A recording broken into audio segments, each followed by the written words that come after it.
C'est pourquoi j'ai pris l'option stratégique de doter la marine de moyens nécessaires à la prise en charge efficace des défis économiques et sécuritaires liés à la gestion de notre espace maritime. Fin de citation.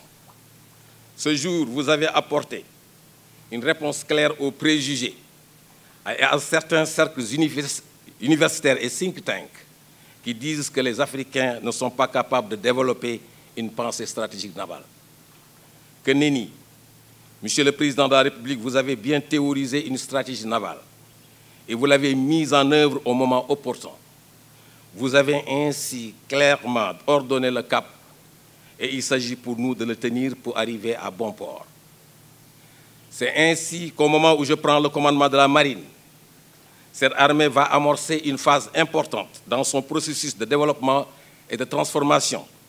Cette phase coïncide avec un contexte particulier où le Sénégal est en voie de devenir un pays producteur de pétrole et de gaz grâce à une exploitation industrielle offshore.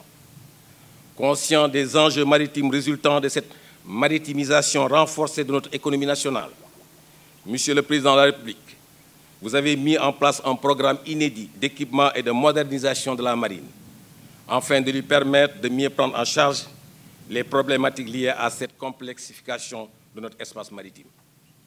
Cette haute volonté politique a placé la Marine nationale dans une véritable ère de transformation technologique, voire de révolution des affaires militaires, comme diraient les anglo-saxons, marquée particulièrement par l'acquisition de capacités nouvelles, telles que les patrouilleurs lance-missiles dotés de systèmes d'armes à la pointe de la technologie, des drones et la création d'une école de la marine aux infrastructures et aux équipements modernes et flambant neufs. Notre institution a ainsi sans nul doute, grâce à la vision et la culture stratégique de son chef suprême, atteint l'âge de la maturité. C'est pourquoi, à cet âge de la maturité, son identité doit être claire et bien comprise. Cette identité longtemps affirmée, qui s'est surtout faite dans le temps par la pratique coutumière et régalienne de ses missions.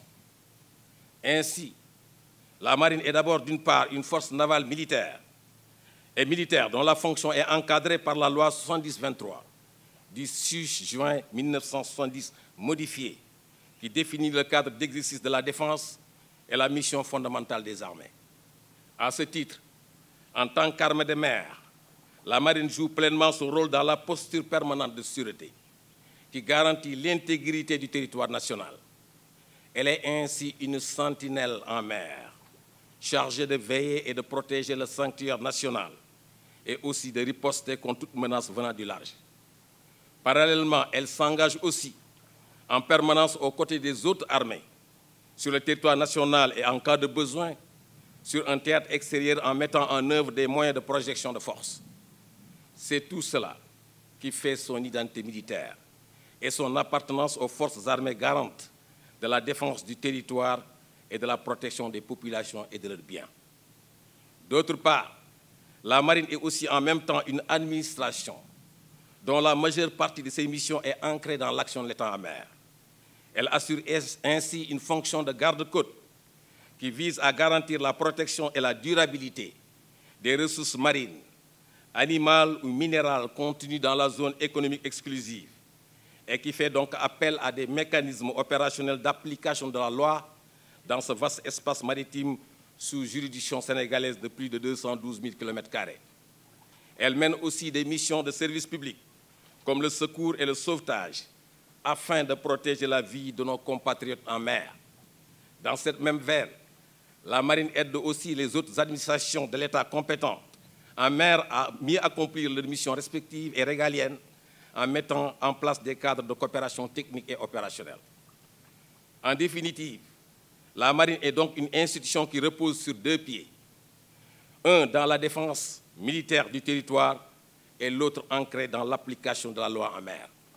Cette nature bivalente résulte d'une option forte de l'État du Sénégal depuis l'indépendance de faire de la marine le bras armé et légal de l'État en mer. C'est ainsi toute la vocation d'une marine dont la mission est de défendre le territoire national, de contrôler et de dominer la zone économique exclusive, afin d'y appliquer la loi, et aussi d'être capable de pouvoir assumer des responsabilités régionales dans le cadre des mécanismes de sécurité maritime collective.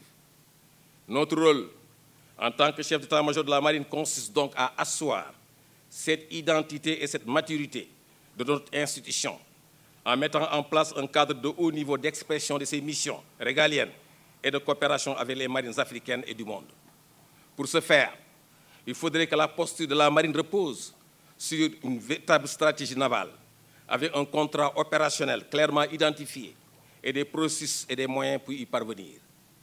Monsieur le Président de la République, par votre vision stratégique, vous nous avez mis sur cette trajectoire historique de l'accomplissement d'un grand destin de la marine. Ainsi, pour la défense militaire, il s'agira donc d'élaborer et de mettre en œuvre un concept d'emploi des forces navales, en parfaite cohérence avec les autres composantes des armées, dans cette posture globale de défense de l'intégrité du territoire, de développer les capacités dans les différents domaines du combat naval, mais aussi d'être capable de jouer correctement sa partition dans une opération interarmée. Quant à l'action de l'État en mer, la Marine nationale réaffirme sa centralité et sa primauté dans la prise en charge de tout le spectre de missions et de problématiques relatives dans l'ensemble de la zone économique exclusive. Elle renforcera les capacités d'action de police des commandants d'unités navales et assurera la coordination opérationnelle de toute situation d'urgence en mer, veillant à l'emploi cohérent et optimal des moyens d'action de l'État relevant des différentes administrations compétentes en mer. Elle mettra aussi son expertise à la disposition de ces différentes administrations dans le cadre de conventions de partenariat fixant des actions mutuelles de coopération technique et opérationnelle.